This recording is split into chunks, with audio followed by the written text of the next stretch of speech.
Nós somos a primeira igreja batista em Itapevi. Que a mensagem a seguir possa abençoar sua vida. Irmãos, o tema de nossa mensagem dessa noite é: sou eu responsável por meu irmão? Essa é uma pergunta. Nós vivemos em uma sociedade onde predominam alguns ditados populares ou alguns lemas, como você queira. Por exemplo, cada um por si e Deus por todos. Cuida da sua vida, que da minha vida eu cuido. Cada macaco no seu galho. Não meta o nariz onde não é chamado. Todos esses ditados populares trazem uma mensagem que cada um deve se preocupar somente com aquilo que lhe diz respeito. Em suma, o que esses ditados querem dizer para o outro é: não seja enxerido.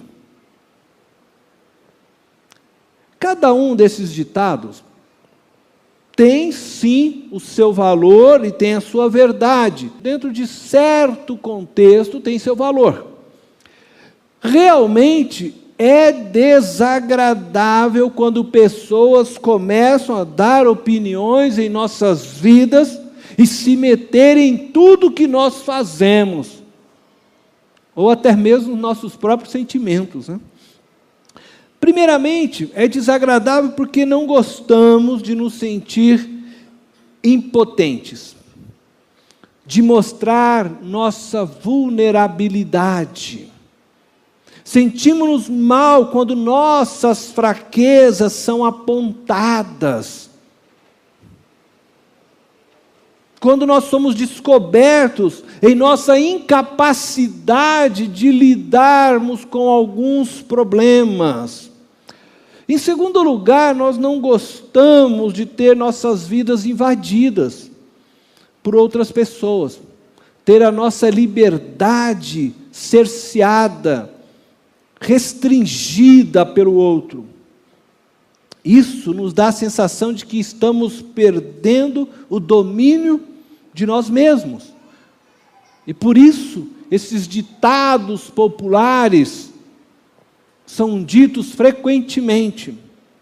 Contudo, esses ditados populares também nos induzem a um viver errado, a um modelo de vida centrado no eu, onde cada um procura não se envolver com o outro. Afinal, nós não gostamos que o outro nos diga esses ditados na nossa cara. Mas eu quero dizer que é um egoísmo refinado e mascarado achar que cada um é por si.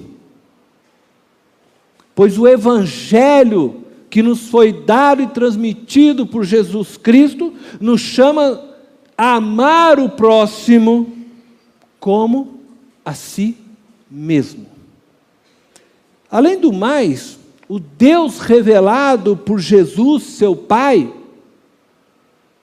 é apresentado a nós como Pai nosso.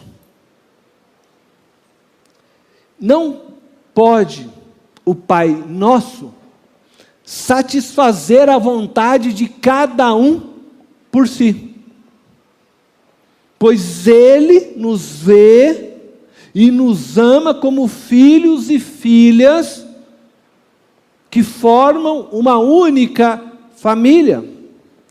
Todos os filhos devem ter suas necessidades supridas. É impossível que Deus consiga direcionar toda a atenção apenas para um filho. Quando nós dizemos cada um por si, esperamos que Deus haja em direção à nossa vontade. Então pode ser que eu esteja orando a Deus, por exemplo, para o Corinthians ganhar. Mas o outro filho, daquele time verde lá, pode estar orando também para que o time dele ganhe.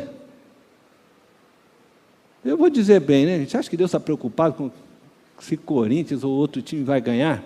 Mas o que eu quero que vocês entendam é que não dá para Deus ficar atendendo a cada um por si. Deus olha e nos ouve como família e vê a nossa necessidade como família. E eu quero dizer que, sabe, além de tudo, esses ditados nos servem, na verdade, como desculpa para nos escondermos de nosso dever e de nossa responsabilidade para com o outro. Refugiamo-nos na desculpa de que devemos respeito à liberdade do outro.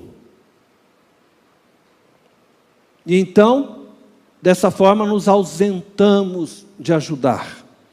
A preocupação em não sermos desagradáveis tem nos tornado, por um lado, negligentes quanto às dores e à necessidade do nosso próximo.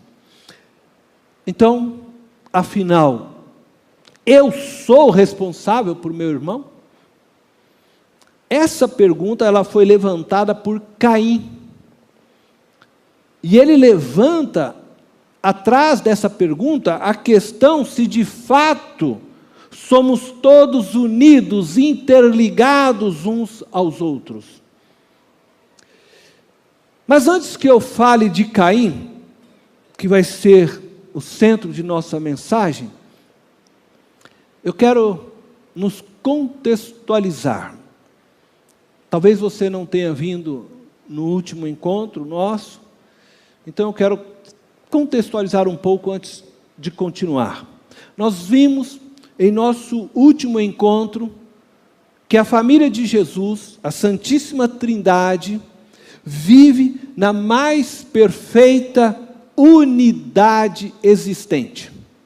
Cada membro dessa família, Pai, Filho e Espírito Santo coexistem um no outro, sendo dessa forma responsáveis um pelo outro, porque o Pai coabita no Filho, o Filho coabita no Pai, e o Pai e o Filho coabitam no Espírito Santo, e dessa mesma forma o Espírito Santo no Pai e no Filho. Portanto, todos são responsáveis uns pelos outros.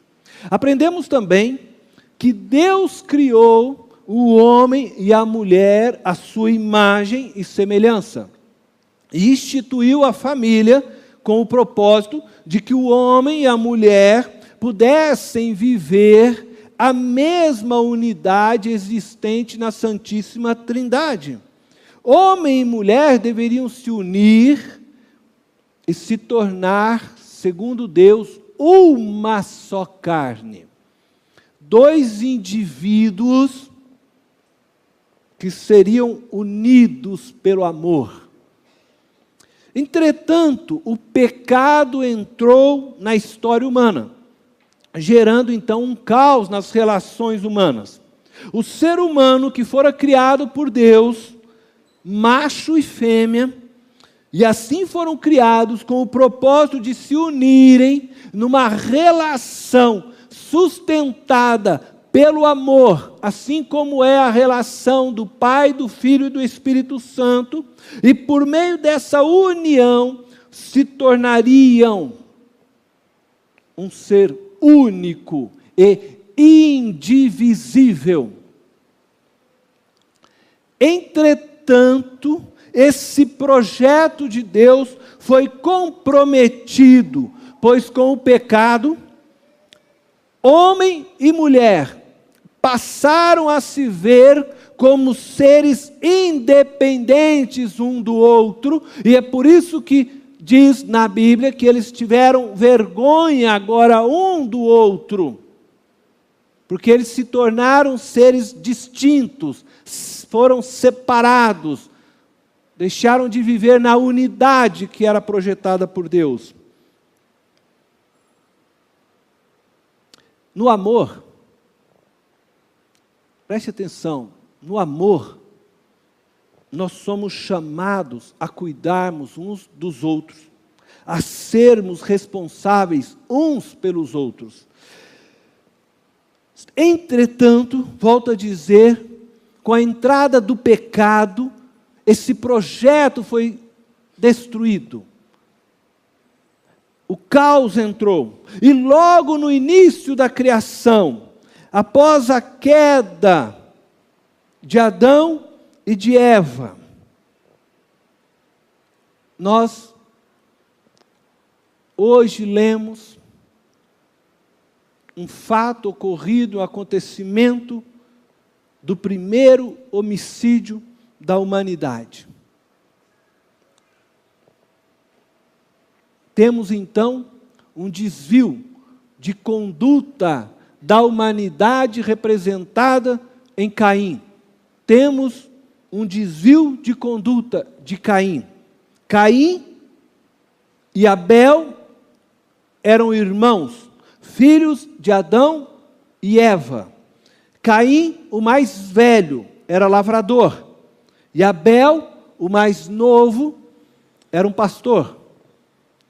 Passado algum tempo, Caim trouxe do fruto da terra, do fruto do seu trabalho, uma oferta ao Senhor. Não sabemos, a Bíblia não nos relata exatamente o tempo em que Caim entregou sua oferta ao Senhor. E não fala também da qualidade do fruto da sua oferta. Mas o texto enfatiza que Abel, seu irmão mais novo, trouxe as partes gordas de suas primeiras crias. Isto é, Abel trouxe o que ele tinha de melhor para Deus, dando-nos a entender que Caim não deu o melhor que ele tinha para Deus, e possivelmente não deu de suas primícias para Deus. Diante as ofertas de Caim e Abel, Deus se agradou da oferta de Abel, e não se agradou da oferta de Caim. E Caim se enfureceu por causa disto, e passou então a ter uma inveja de Abel, e decidiu matar seu irmão. E eu quero então ler esta parte do texto com vocês, Gênesis capítulo 4, do verso 8 ao 10. Gênesis, o primeiro livro da Bíblia, né? Diz assim, Gênesis 4, 8 a 10. Disse, porém, Caim a seu irmão Abel: vamos para o campo? Quando estavam lá, Caim atacou seu irmão Abel e o matou. Então o Senhor perguntou a Caim: onde está seu irmão Abel? Respondeu ele: não sei. Sou eu o responsável por meu irmão? Disse o Senhor: o que foi feito com seu irmão? Escute, da terra o sangue do seu irmão está clamando. Após o homicídio, Caim é confrontado por Deus. E Deus pergunta a Caim a respeito do seu irmão: onde está o seu irmão Abel? Não que Deus não soubesse, mas Deus estava dando a oportunidade de Caim se manifestar, até mesmo de confessar a ele agora o seu ato errado. Entretanto, a resposta de Caim é essa: sou eu o responsável por meu irmão? Não é uma pergunta que se espera uma resposta. Na verdade, é uma pergunta a qual ele estava querendo dizer a Deus: eu não estou nem aí com a vida do meu irmão, cada um por si, o Senhor que seja por todos. Exatamente os ditados que nós falamos aqui, né? Cada macaco no seu galho. Meu irmão está em outro galho, eu não estou nem aí com isso. O que eu tenho que responder para o meu irmão? Entretanto, a resposta de Deus para Caim é fundamental. E é muito importante. Porque enquanto Caim compreendia que não tinha responsabilidade para com a vida do seu irmão, não se sentia nem um pouco culpado por isso, Deus traz uma resposta ao contrário desta. E eu quero que você preste muita atenção, porque Deus diz assim: o sangue de teu irmão está clamando. Caim, assim como a nossa cultura emergente, como os nossos dias de hoje, ele universalizou a individualidade. Caim potencializou a individualidade no mundo. Deus planejou, criou homem e mulher, como eu disse, para que ambos se tornassem uma só carne. A ideia de Deus é que a unidade sempre existisse na vida da humanidade. Entretanto, Caim vem num projeto na contramão, e o que ele faz é pegar a individualidade e universalizar para todos. É isso que ele fez. Ele está dizendo exatamente o que os nossos ditados populares hoje estão anunciando. Cada um por si.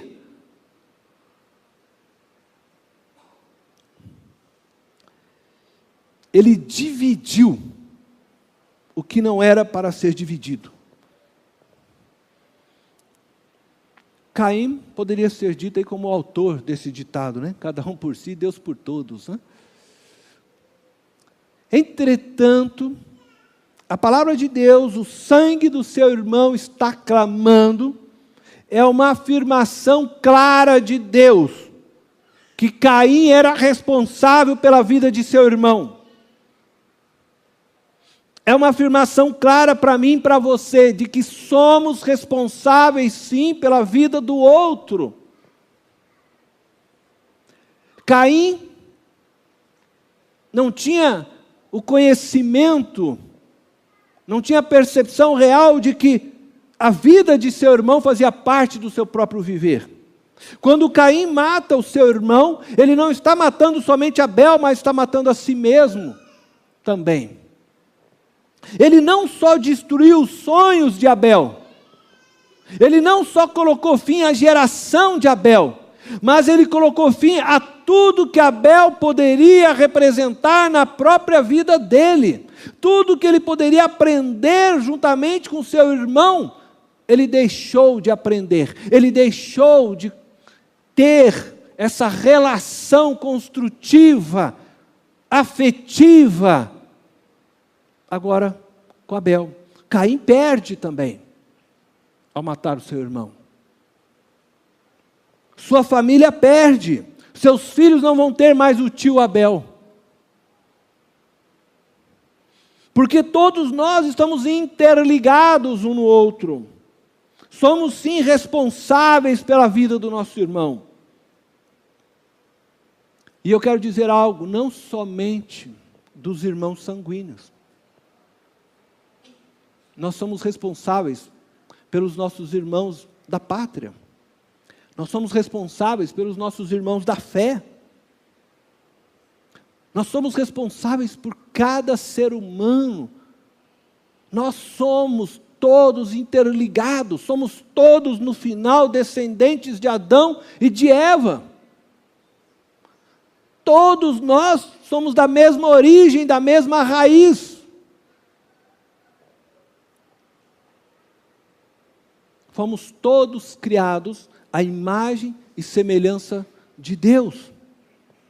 Todos nós estamos unidos de alguma forma, uns aos outros. Estamos economicamente ligados. Se o presidente lá dos Estados Unidos tomar uma decisão econômica lá inviável, afeta a economia do nosso país. Estamos ecologicamente ligados. Se o Brasil continuar desmatando a Amazônia, não é só nós brasileiros que iremos sentir, o mundo inteiro, todas as nações irão sentir o efeito disto. Estamos racialmente ligados. Afinal de contas, como eu disse, somos todos descendentes de Adão e Eva. E se você quiser pensar, somos todos descendentes de Noé. Não importa as nossas cores, não importa a nossa classe econômica, porque no fim todos nós viemos do mesmo DNA. Somos geneticamente ligados, afinal de contas, não é? Nós estamos unidos por esta grande teia que é a vida. A vida que nos foi dada por Deus, foi dada a todos os seus filhos e filhas e a todas as suas criaturas. A atitude de Caim é um desvio de conduta causado pelo pecado. Precisamos nos lembrar de que fomos criados a fim de vivermos a mesma unidade existente na Trindade Santíssima. E mais uma vez eu quero lembrar aquilo que falei no último domingo. A família é o primeiro lugar onde você é desafiado a viver a unidade, a olhar para os seus pais e seus irmãos como parte de você mesmo. É o primeiro lugar. Depois, preste atenção, essa compreensão de unidade, que começa pela base, a família, ela deve também se estender. Você precisa se compreender como existente no outro, no próximo, como o próximo existente em você, em todas as suas relações sociais, seja na sua relação dentro da igreja, seja na sua relação profissional, aonde você estiver, porque estamos todos ligados nesse projeto vida que Deus nos deu. Quando você compreender essa verdade, e você entender que você coexiste com o outro coexiste com você, que você não é independente, não existe ninguém independente, nós começarmos a nos compreender, nos vermos assim, nos amarmos dessa forma, nós teremos um mundo diferente. E então você será capaz de amar o teu próximo como a si mesmo, quando você se compreender existente no outro e o outro em você. Diante disso, o próximo é o meio para você se relacionar com Deus. Jesus nos amou de forma assombrosa.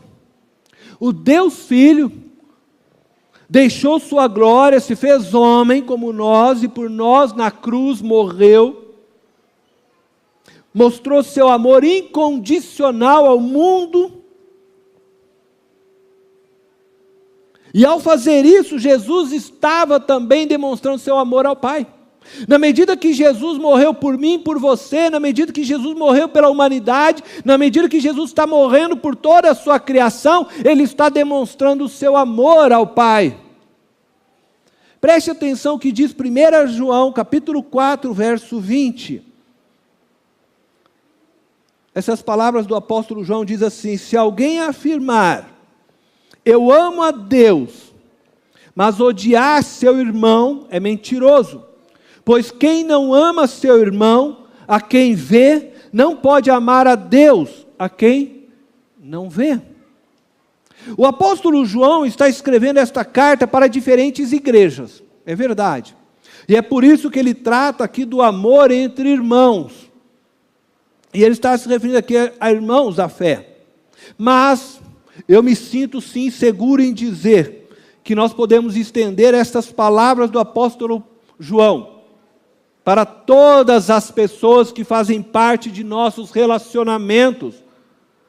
E digo isso porque Jesus nos ensina que devemos amar o nosso próximo como a nós mesmos. E quando Jesus diz que devemos amar o nosso próximo como a nós mesmos, Ele não está se referindo somente aos irmãos da fé. E digo mais, Jesus diz para nós, está lá em Lucas capítulo 6, versículo 27, que devemos amar nossos inimigos. Então eu quero dizer a você que o próximo é a maneira como eu e você temos para nos aproximarmos de Deus, para servirmos a Deus. A imagem de Deus está no outro. Deus criou cada um de nós a sua imagem e semelhança, e na medida que eu me aproximo do outro, do próximo, ali tem a imagem de Deus. E quando eu sirvo a Ele, eu estou servindo a Deus. Você só serve a Deus quando você serve o seu próximo. Você é responsável, portanto, pelo seu próximo. Sem o próximo, você não tem condições alguma de demonstrar seu amor a Deus. O que eu e você poderíamos fazer por Deus? Nada. Entretanto, Deus nos deixou a oportunidade de fazer pelo outro, pelo nosso próximo, e quando fazemos para o próximo, é como se nós estivéssemos então fazendo a Ele. Essa é uma realidade muito clara e ensinada por Deus quando nós olhamos para os dons espirituais. Deus nos capacitou com dons diferentes para que possamos servi-lo. Quando eu estou servindo alguém com o dom que Deus me deu, eu estou servindo a Deus. E dessa forma nós vamos servindo então uns aos outros e servindo a Deus. A diversidade dos dons espirituais nos torna dependentes uns dos outros. Ninguém é completo sem o outro. O que nos torna, portanto, responsáveis pelo outro. Negar o dom que Deus colocou sobre mim, ao outro, ao meu próximo, ao meu irmão, ao meu vizinho, às pessoas que me cercam, é negar o amor de Deus a elas. Portanto, quando eu tomo a atitude de me ausentar, de me afastar das pessoas que fazem parte do meu círculo, sejam elas meu vizinho, seja o meu colega de trabalho, seja o meu irmão na igreja, seja qual pessoa for que está próxima a mim, quando eu tomo uma atitude de negar-lhe auxílio, de negar o dom que Deus me capacitou a ela, eu estou indo contra Deus, eu estou em pecado, porque pecado é errar o alvo. Eu fui feito por Deus para amar o meu próximo e servi-lo com o dom que Deus colocou sobre mim. Então eu quero dizer para você que o dom que você possui, dado por Deus a você, não foi dado para você, ele foi dado para o próximo. E o dom que Deus deu para o próximo foi dado para te servir. E nós devemos entender isso. Nós estamos dessa forma conectados, ligados, amarrados, entrelaçados um no outro, porque é assim que Deus desejou. Então, eu sou responsável pelo meu irmão. Eu sou responsável pelo outro, pelo próximo. Você é responsável diante de Deus. E se assim eu não proceder, eu me torno culpado diante de Deus pelo sangue daquele que está clamando diante de Deus. E se tem uma oração que Deus ouve, é a oração da vítima. É a oração do injustiçado. É a oração do oprimido. Portanto, não negue socorro e ajuda.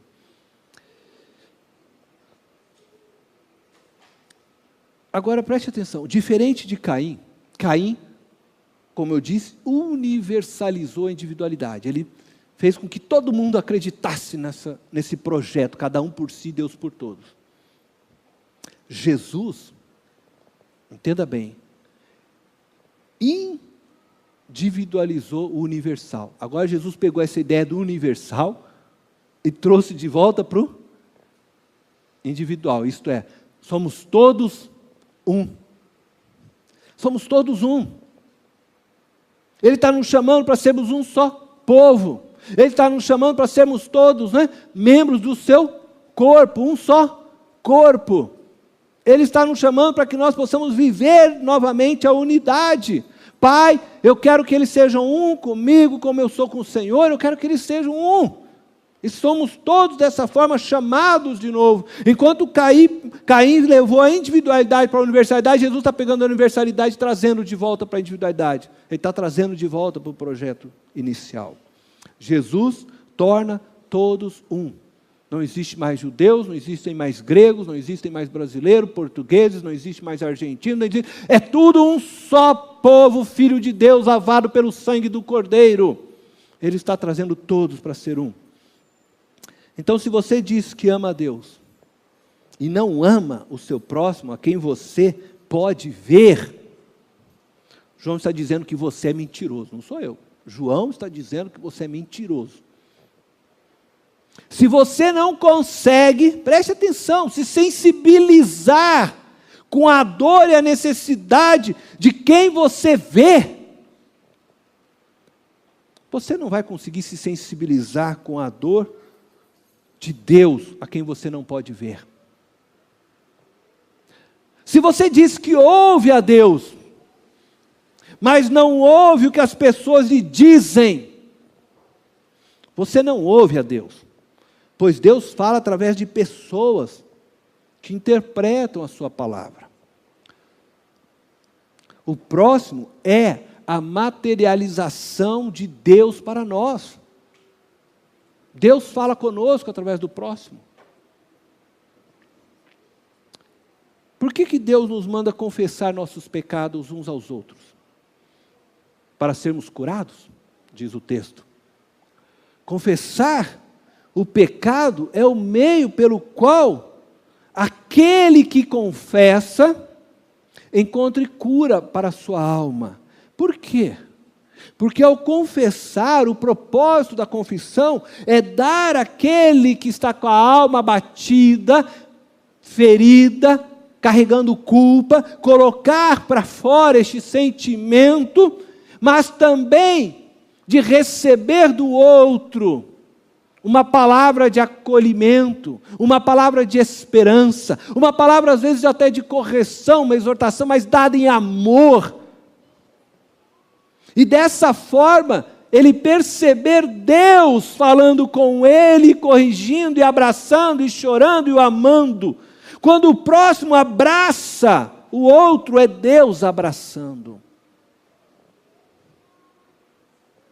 Quando ele ouve o outro dizer, Deus já te perdoou, ele sabe que é Deus falando com ele. Recebi de Deus o perdão. E dessa forma, a culpa é retirada do seu coração. A comunidade de Cristo, a família de Deus, é uma comunidade de pecadores.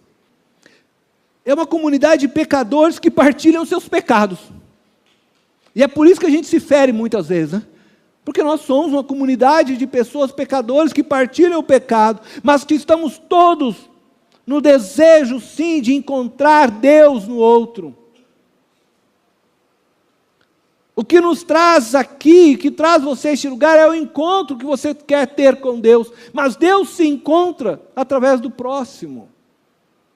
Por isso que se alguém adentrar por a porta desta igreja, ele entrar aqui, e alguém lhe tratar mal, a imagem que ele vai sair daqui, eu nunca mais quero ir naquele lugar. Deus não está naquele lugar. É isso que ele vai pensar. Mas quando ele entrar, pessoas sorrirem para ele, pessoas, não importa as vestes, não importa como está, não importa o seu estado, mas pessoas sorrirem e lhe tratarem bem, ele vai falar, eu quero voltar lá na casa daquele Deus, porque lá há amor, lá há vida. Deus se revela através de você e de mim, Deus se materializa através de nós para as pessoas. Essa é a comunidade de Cristo. Sim, somos uma comunidade de pessoas pecadoras que falham, mas que deve sim se compreender e entender como o instrumento, o canal, para que Deus se mostre ao outro. Deus se revela quando de fato eu amo o meu próximo e o abraço. O amor de Deus é materializado do meu próximo através de mim. É materializado para o meu próximo através de mim, através de você. Eu quero dizer então que você é o próximo de alguém. Você é o próximo de alguém. Daqui, da tua escola, do teu vizinho, do teu trabalho, você é o próximo de alguém. Nós vamos estar concluindo. Eu quero dizer o seguinte. Eu vou rapidamente rever com vocês algumas coisas que eu acho importante. Todos os seres humanos foram feitos à imagem e semelhança de Deus. Todo ser humano foi predestinado em Cristo Jesus para pertencer à família de Deus. Cada ser humano é alvo do amor de Deus. E antes da criação do mundo, Deus já sonhava que cada ser humano se tornasse filho e filha, adotados por meio de Jesus Cristo, como descreve o apóstolo Paulo. E Deus esperava, sim, que o ser humano vivesse numa relação harmoniosa e sustentada pelo amor, assim como ele vive na Santíssima Trindade. E que esse amor levasse o homem e a mulher a se tornarem uma só carne, a viverem de forma a existirem um no outro e um para o outro. E Deus instituiu a família, para que esse pequeno núcleo se tornasse o lugar onde a humanidade pudesse iniciar o aprendizado do amor, com o fim de expandir então essa vivência de amor em todas as suas redes relacionais, em todas as esferas da sua vida, até mesmo na rede virtual. Se compreendendo dessa forma, responsável, não só pela existência do seu núcleo familiar, mas de toda a raça humana, de toda a criação. E é por isso, sim, que Deus espera que amemos cada ser humano, não importando sua crença, sua raça, sua condição econômica ou social, pois cada ser humano recebeu a imagem de Deus. Deus imprimiu sua imagem em cada um, ainda que aos seus olhos possa não parecer. E cada vez que nós vamos em direção a um ser humano, em direção ao nosso próximo, nós estamos indo em direção ao Deus Criador. No próximo, Deus se materializa para que eu possa demonstrar o meu amor por Ele de forma prática. E eu quero fechar com vocês, lendo o texto de Mateus capítulo 25, porque nessa passagem, Jesus nos ensina claramente isso. Quando servimos o nosso próximo, nós o servimos. Portanto, é assim que servimos a Deus. Deus, para nós, se materializa no próximo. Essa é a forma de nós demonstrarmos amor. Preste atenção, Mateus capítulo 25, a partir do verso 34, você pode acompanhar na tela, diz assim: então o rei dirá aos que estiverem à sua direita: venham, benditos de meu Pai, recebam como herança o reino que lhes foi preparado desde a criação do mundo. Pois eu tive fome e vocês me deram de comer. Tive sede e vocês me deram de beber. Fui estrangeiro e vocês me acolheram. Necessitei de roupas e vocês me vestiram. Estive enfermo e vocês cuidaram de mim. Estive preso e vocês me visitaram. Então os justos lhe responderão: Senhor, quando te vimos com fome, te demos de comer, ou com sede, te demos de beber?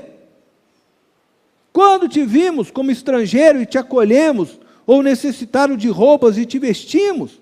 Quando te vimos enfermo ou preso e te fomos visitar? O rei responderá: digo-lhes a verdade, o que vocês fizerem a algum dos meus menores irmãos, a mim o fizeram. A palavra irmãos, que aparece aí, nós estudamos no último domingo. A palavra adelfo. e aqui é Adelfon. A palavra significa irmãos do mesmo ventre. Jesus não está se referindo a irmãos da fé. E eu já vi pastores falando sobre isso, né? Não, que são os pequeninos da fé. Jesus, para começar, a igreja nem tinha ainda iniciado. Jesus está falando aos seus discípulos, e o que ele está mostrando aos seus discípulos são aqueles irmãos todos que estavam lá em Israel, isto é, os pequeninos de Israel que eram marginalizados. Os pequeninos de Israel que eram colocados por todos como pecadores. E ele está se referindo a estes irmãos da pátria, né? A estes filhos. E é interessante que quando eu amo o meu próximo, eu amo a Deus. Mas quando eu firo o meu próximo, quando eu não dou valor ao meu próximo, eu estou ferindo a Deus. Veja só a continuidade desse texto. Versículo 41. Então ele dirá aos que estiverem à sua esquerda: malditos, apartem-se de mim para o fogo eterno, preparado para o diabo e os seus anjos. Pois eu tive fome, e vocês não me deram de comer. Tive sede, e nada me deram para beber. Fui estrangeiro, e vocês não me acolheram. Necessitei de roupas, e vocês não me vestiram. Estive enfermo e preso, e vocês não me visitaram. Eles também responderão: Senhor, quando te vimos com fome, ou com sede, ou estrangeiro, ou necessitado de roupas, ou enfermo, ou preso, e não te ajudamos? Ele responderá: digo-lhes a verdade, o que vocês deixaram de fazer a alguns destes mais pequeninos. Novamente ele está se referindo a esses irmãos da pátria que eram excluídos, marginalizados na sociedade do seu tempo. Também a mim deixaram de fazê-lo. Portanto, eu quero dizer para vocês: ame a todas as pessoas. Amem como se fossem filhos e filhas de Deus. Ah, mas não aceitaram Jesus Cristo. Amem como se fossem. Não fique você dizendo quem é ou que não é. Não fique tentando você discernir a quem você deve amar. Ame todo que estiver próximo a você. E se eles não forem filhos de Deus, talvez por causa do amor que você der a eles, eles venham se tornar filhos de Deus. E que grande alegria será nos céus, quando você chegar e alguém dizer: eu me entreguei a Jesus porque você um dia me abraçou, chorou comigo, me amou. Porque é o amor que é a marca do discípulo de Cristo. O amor. Feche os teus olhos. Pai eterno e poderoso, nós queremos te agradecer por esse tempo, por essa palavra. Entendemos que somos responsáveis por cada irmão, irmã, por cada ser humano, e principalmente aqueles que estão próximos a nós, como os da fé. Somos responsáveis pelos nossos vizinhos, somos responsáveis pelos nossos familiares, nós queremos amar como o Senhor amou. Porque, diferentemente de Caim, que individualizou a vida, o Senhor nos chama para que nós possamos trazer, universalizar em nós a vida. Trazer todos, entender que fazem parte de nossa existência. E nos unirmos, nos tornarmos um a todos, Pai. E que onde estivermos, sim, nós possamos viver para o nosso semelhante. Como o Senhor viveu, como o Senhor se entregou por nós. Nós queremos continuar, Senhor, sobre as Tuas pisaduras, sobre o Teu modo de viver, sobre a Tua palavra, porque nós queremos ser como Ti, Jesus, como o Senhor. Obrigado. Que a Tua graça seja sobre todos, que o Teu amor, Pai, se estenda sobre toda a Tua igreja, sobre todo o Teu povo, sobre todos os Teus filhos. Que a consolação do Teu Espírito seja conosco hoje e sempre. Amém.